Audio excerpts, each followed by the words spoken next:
What's up, Eagles Nation? What's going on in NFL world? How you doing, division rivals? This is Steven Hyder, Get City Sports Channel, the sports channel for the cerebral NFL fan. All right, guys. So I'm coming back on here for my third video today with my comfort hoodie back on now. Um, Look, it ain't what I expected personally. I'm a little shocked at how conservative Howie Roseman was on this day. It wasn't that he didn't try to make moves. We know that he at least inquired about Chris Harris Jr. We know that he inquired about Darius Slay. We know he inquired about Patrick Peterson. We know he inquired about Jalen Ramsey. So there was clearly a concerted effort to upgrade the corner position, which was the one position during free agency and for the most part during the draft we made no effort at actually improving. We brought back Ronald Darby. That was the most significant move we really made this past offseason. Um, I'll be honest with you, I'm a little shocked. I think it's a mistake personally, but I also think the prices were uncharacteristically high. Denver Broncos asking for a second round pick for Chris Harris Jr. I don't pass Howie Roseman for.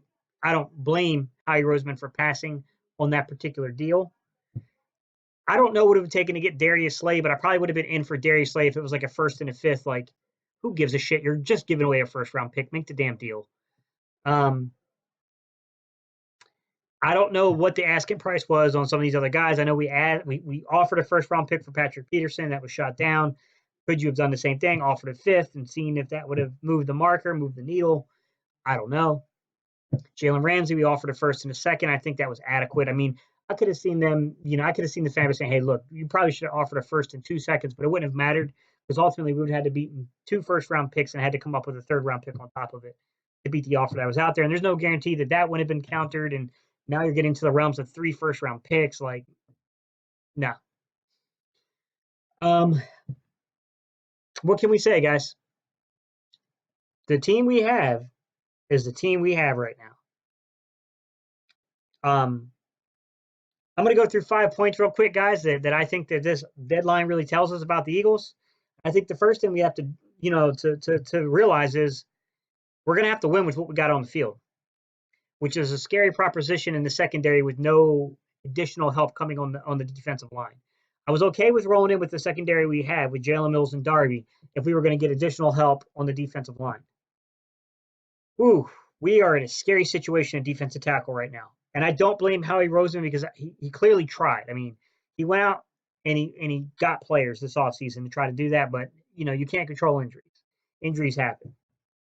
With that said, I mean, I thought there were younger guys that maybe you could have took a chance on, and I would have. I think the fan base would have rallied behind you for a first round pick. Ngakoue, Sam Hubbard. I mean, there were guys that you could have done first or second round picks on. I think the fan base would have rallied around you. Josh Allen, the defensive end out there in Jacksonville, not the quarterback in Buffalo. There could have been moves that could have been made there. With that said, I'm a little shocked that we made no attempt at defensive tackle at all. Not even a veteran guy like Mike Daniels, nothing. That's a little shocking to me, just because you're putting a lot on Tim Jernigan with a broke foot. I'm here to tell you, I've broken my foot before, stupidly coming down the stairs when I was in college one time, and man, I don't know that 6 weeks is enough to come back off of that. Like, you can walk around, he might be able to resume some running, but he's going to have pain. He's going to have a lot of pain in that foot, and I don't know how effective he's going to be off of that. Generally speaking, when I was walking around, every now and then I would get some phantom pain in my foot. I guess it depends on where the break occurred. Mine occurred on the top of the foot, almost similar to Liz Frank. So I don't know what Tim Jernigan's health is going to be. I think it's a hell of a roll of the dice here, and I think that's a theme we could talk about. Is he rolled the dice on a lot of stuff, but I also get Howie. That's the second part of this I'd like to talk about. I think Howie felt like he made a lot of moves for this organization. He traded a 6th-round pick to go get Deshaun Jackson so we could stretch the field. He traded a 6th-round pick to go get Jordan Howard so we could pound the ball. I mean, yeah, Deshaun's coming back. Hopefully you're hedging a lot on his health, just like Tim Jernigan. You're really betting the house on that man's health. Now, could you upgrade the wide receiver core? Sure. You can wait around and sign a guy like, I don't know. You could wait for Josh Gordon to be released from New England.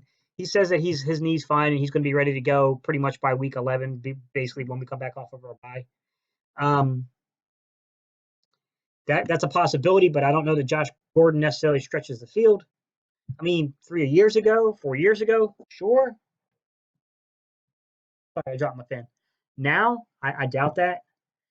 I mean, you could try to get a guy like Wallace to come back out, retire maybe if he's still out there. I mean, I don't know, man. I think that we really should have ensured our investment there. Number one, the reason I think we should have is if the asking price was only a second round for Robbie Anderson, what the hell are you waiting on? Make the trade. Just make the damn trade on that, guys. He's a young guy. You need youth in this. Like Deshaun Jackson's not going to live out that entire contract. He's too old. He'll probably be here, next year, and then it gets kind of questionable. I mean, you're putting a lot like for a team that prides itself on like we like to go into the draft without necessarily having a major Achilles heel or a need, so that we can take the best available players in front of us, so we don't make big mistakes. Which I don't know how well that's worked out for them recently, but that's the theory and the philosophy behind this organization. Well, you got some holes on this team where it's almost getting to the point where you damn sure can't take that approach. I'm really shocked he kicked the rocks. And my third point would be, guys, I'm really shocked he kicked the rocks on the secondary again. I didn't think you needed to go get a quarterback necessarily to improve the secondary or a safety. I thought you could have done that through just improving your defensive line play. But I mean, I get it. I get that next year you'd have a log jam with, Malik Jackson coming back if you go get a younger guy. But Tim Jernigan's not a guarantee to come back next year. So you got Hassan Ridgeway. If you can re-sign him, I would be in favor of that. You got Malik Jackson and you got Fletcher Cox. I mean, that's a good threesome, but I don't know, man. Defensive end is really sketchy to me when we get when we get to 2021. I'm really scared of what's going on at defensive end, guys. I thought today was a missed opportunity to address that position. A lot of youth guys, but I don't know we have anyone outside of Derek Barnett that I trust as an every down pass rusher. I don't know. I trust any of these other guys. It kind of goes into my fourth point, which is the only move we really made was for the defensive end Avery. I like the kid. I'm going to give him a shot. Maybe he proves to be the guy that I was just speaking of, this guy that develops into that. But man, I mean, it's a lot of risk. It's a lot of risk, and you paid a lot of value for this kid. You gave up a fourth-round pick for this kid. I honestly thought if we weren't going to be buyers, then why the hell didn't we sell in this market, Howie? Why weren't you selling in this type of market? Move Big V. What good is he doing us right now? Coming in as an occasional third tight end? Fucking move him. If guys are handing out these type of picks, this guy's not going to be back next year. Move him. At least show the city that, look, we were in on some of these players. It didn't work out because these values were so high. And as a matter of fact, the values were so damn high, we went out and got some of this value.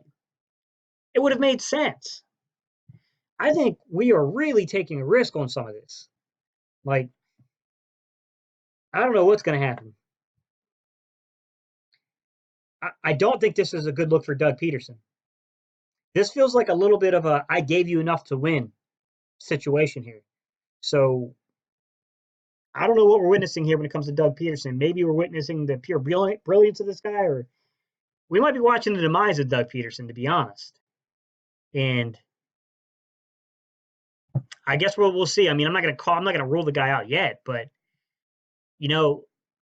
Howie's not going to say it was his fault. He's going to say, I went out and got you Tim Jernigan. I went out and got you Malik Jackson. I went out and re-signed, Ronald Darby. I went out and got you, Jordan at running back. I went out and got you Deshaun Jackson at receiver. Like, he's not going to take the blame. He's not going to take the blame. So, I don't know, guys. I don't know.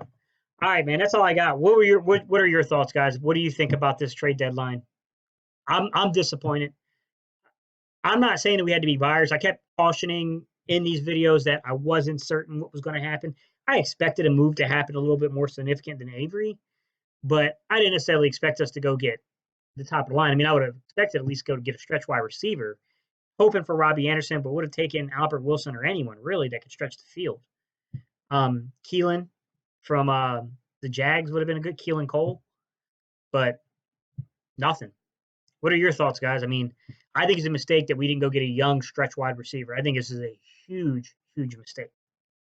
I think it's a mistake that we didn't address the defensive tackle position for at least this season because we got a guy coming back, and who knows? I mean, maybe you get lucky enough to get Malik Jackson back if we have an actual playoff run. I doubt it though. I'm not. I ain't high on that happening. Oof. We'll see, guys. Man, we'll see. I said it earlier, and I'm going to stand by it. My gut instinct tells me this team is not good enough to make an actual Super Bowl run. Can it win this division? Maybe. Can it win a playoff game? Maybe. Do I feel that this is a Super Bowl contending team? Not with the current health of this team. All right, man. That's all I got for y'all. Y'all tell me what you think, man. Don't forget to like, comment, and subscribe, guys. Once again, my name is Stephen Hyder, Gate City Sports Channel. Guys, I'm out. Here's my third video of the day. You know what time it is, guys. It's painful, but I'm going to go ahead and do it anyway. Y'all know what it is here. EADLES. Didn't turn out the way we wanted to, guys, but let's go Eagles, baby.